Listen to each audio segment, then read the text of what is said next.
नमस्कार, बहुत स्वागत है आपका। आप देख रहे हैं शिव पुराण उपाय। अगर आप हमसे अभी अभी जुड़े हैं तो प्लीज़ चैनल को सब्सक्राइब कर लें और पसंद आए तो वीडियो को लाइक करें। कमेंट में हर हर महादेव जरूर लिखें। घर के एक हिस्से में भगवान के लिए स्थान जरूर बनाया जाता है, लेकिन कई बार आपके द्वारा की जा रही पूजा का फल आपको मिलता ही नहीं। तो आखिर आपकी पूजा करने में कमी है या कहीं कोई ऐसा वास्तु दोष है जो आपकी पूजा को स्वीकार होने ही नहीं दे रहा।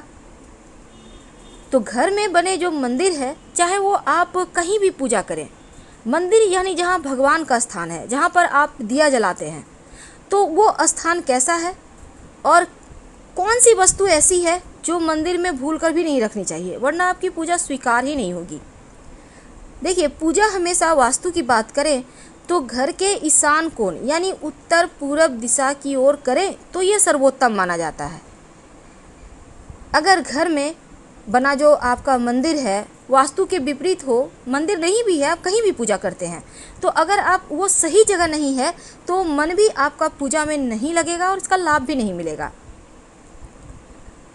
अब ऐसे में कुछ वास्तु टिप्स जो आपके पूजा को जो आप पूजा करते हैं जब भगवान को, तो आपकी पूजा जल्दी स्वीकार होगी। इसके लिए सबसे पहली बात तो एक भगवान की मूर्ति एक ही रखें, दो ना रखें। दूसरी, भगवान गणेश की 3 मूर्ति पूरे घर में नहीं होना चाहिए, सिर्फ पूजा स्थान में नहीं बल्कि घर में होना ही नहीं चाहिए। 2 बस बहुत है। एक आप अपने घर में मूर्ति रख सकते हैं जहाँ पूजा करते हैं और कहीं पर तस्वीर भी लगा सकते हैं। नहीं तो शुभ कार्यों में अड़चने आएंगी, बनते बनते कार्य आपके बिगड़ने लगेंगे। वास्तुशास्त्र के अनुसार घर के मंदिर में कभी भी टूटी फूटी हुई मूर्ति या तस्वीर है, बहुत पुरानी हो गई है, ऐसे तस्वीर की मूर्ति की पूजा ना करें, वरना नकारात्मकता बढ़ेगी और देवता भी नाराज होंगे। घर के जो मंदिर है, जो पूजा स्थान है, हमेशा उत्तर पूर्व दिशा में ही बनाएं। दक्षिण या दक्षिण पश्चिम दिशा अशुभ दिशा होता है, इस दिशा में पूजा पाठ आप नहीं कर सकते, नहीं तो आपको उतने फल नहीं मिलेंगे। और घर के मंदिर में 2 शंख मत रखिए आप। अब जैसे बहुत सारे घरों में होता है कि आप एक शंख स्थापित कर देते हैं, एक बजाते हैं। देखिए, जो स्थापित कर दिए वो तो ठीक है, पर बजाने वाला एक साथ ना रखें, उसे हटाकर कहीं अलग से रखें। तो घर के मंदिर में 2 शंख एक साथ नहीं रखना है। वास्तु के अनुसार मंदिर जहाँ पर आप भगवान की पूजा करते हैं आसपास शौचालय मत बनवाइए। और दूसरा, बहुत ज़्यादा बड़ी बड़ी मूर्तियाँ भी घर में नहीं रखनी चाहिए। पूजा स्थान पर अगर आप शिवलिंग रखते हैं तो अंगूठे से छोटा रखें और पारद शिवलिंग रख लें तो आपकी पूजा भी जल्दी स्वीकार होगी। देवी देवताओं की हमेशा सॉफ्ट मुद्रा, सौम्य मुद्रा में मुस्कुराती हुई तस्वीर लगाइए। अब ये नहीं कि आपने तस्वीर लाई है, मूर्ति लाई है और भगवान का आंख ऊपर की ओर देख रहा है, नहीं, भगवान की आंखें आपको देखे, आपको आशीर्वाद दे, चेहरे पर मुस्कुराहट हो, ऐसी ही मूर्ति या तस्वीर आप ला के रखिएगा, ये आपके लिए बढ़िया होगा। उग्र देवी देवताओं की मूर्ति स्वरूप वाली तस्वीरें मत रखिएगा, वरना जीवन में मुश्किलें बढ़ जाएगी। और हनुमान जी की भी ज़रूरत से ज़्यादा बड़ा मूर्ति नहीं रखें। और जब हनुमान जी की आप मूर्ति घर में रखते हैं तो प्रयास ये करें कि हनुमान जी बैठे हुए हों, खड़े हनुमान जी की तस्वीर की पूजा मत कीजिएगा। तो पूजा करने में मन अगर एकाग्र ना हो रहा हो तो धन संपत्ति का नुकसान होने लगता है। भूल कर भी आप अपने स्टोर रूम में पूजा का स्थान मत बनाएं और ना ही बेडरूम में आप पूजा करें। तो आप भूल कर भी पूजा की अलमारी ऐसे स्थान पर भी ना रखें जहाँ पर कबाड़ है। इन चीज़ों से आपको बचना चाहिए। अब जैसे कि आप घर में रोज़ मंदिरों में फूल चढ़ाते होंगे, तो भगवान की पूजा के फूल आप ये नहीं कि बासी पड़े हुए हैं घर के कोने में रखे हुए, ये सही नहीं है, आप उनको हटाइए। कोशिश करें कि शाम के समय ही हटा दें, क्योंकि जो सूखा हुआ पुष्प है वो परेशानी को, दरिद्रता को, गरीबी को, अकाल मृत्यु, मंगल दोष जैसी समस्याएं पैदा करता है, इसलिए उनको तुरंत हटाइए। पूजा घर में मूर्तियों को लेकर ये भी नियम है कि गृहस्थ लोगों को बड़ी मूर्तियां मंदिर में अपने घर में नहीं रखना चाहिए।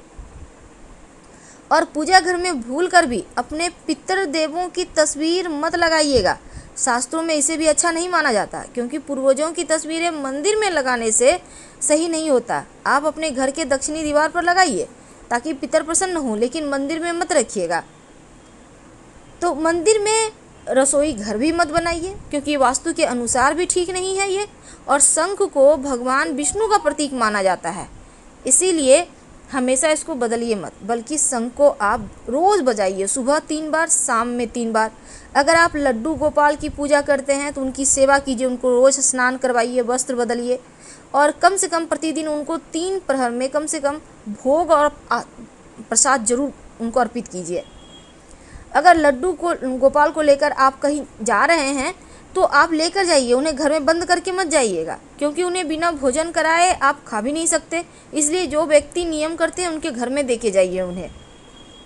अब जैसे शिवलिंग रखिएगा तो शिवलिंग आप हमेशा ही अंगूठे से छोटा ही रखें। घर में नुकीली चीज़ें मत रखिए, धारदार चीज़ें भी मत रखिए, नहीं तो आपकी पूजा का पूरा फल भी आपको नहीं मिलेगा, मन भी एकाग्र आपका नहीं रहेगा। और अंत में जब आप पूजा करते हैं तो एक निश्चित समय पर रोज किया करें, तब आपकी प्रार्थना जल्दी स्वीकार होती है। मोर पंख अपने पूजा स्थान पर जरूर रखिए। माना जाता है मोर पंख रखने से घर में सकारात्मकता आती है, और भगवान श्री कृष्ण को मोर पंख बहुत प्रिय है, तो आप भगवान श्री कृष्ण के माथे पर सजा कर रखें। मोर पंख रखने से घर में कीड़े मकोड़े वगैरह भी नहीं आते। गंगा जल, हिंदू धर्म में गंगा जल को बहुत पवित्र माना जाता है, और हर घर में पूजा स्थान पर गंगा जल भी होता है। तो मंदिर में गंगा जल रखने से माँ लक्ष्मी की विशेष कृपा होती है। लेकिन जब भी आप गंगा जल रखें तो चांदी या पीतल के बर्तन में रखें, घर में सुख शांति बनी रहती है। शंख तो आपको रखना ही है, और शंख से आप जल भी भगवान श्री हरि को अर्पित कर सकते हैं। शालिग्राम भगवान को अपने पूजा स्थान पर मत रखें, बल्कि शालिग्राम भगवान को आप अपने तुलसी जी के स्थान पर रखें, क्योंकि शालिग्राम भगवान हमेशा घर से बाहर रहते हैं तुलसी जी के पास। जीवन में आर्थिक समस्या नहीं आती जिस घर में शालिग्राम भगवान होते हैं। तो गंगा जल के साथ गौमूत्र भी है जो बहुत पवित्र होता है, और जिस घर में गौमूत्र रखा होता है देवी देवताओं का आशीर्वाद भी बरसता है। तो फिलहाल आपसे विदा लेते हैं। हर हर महादेव। जानकारी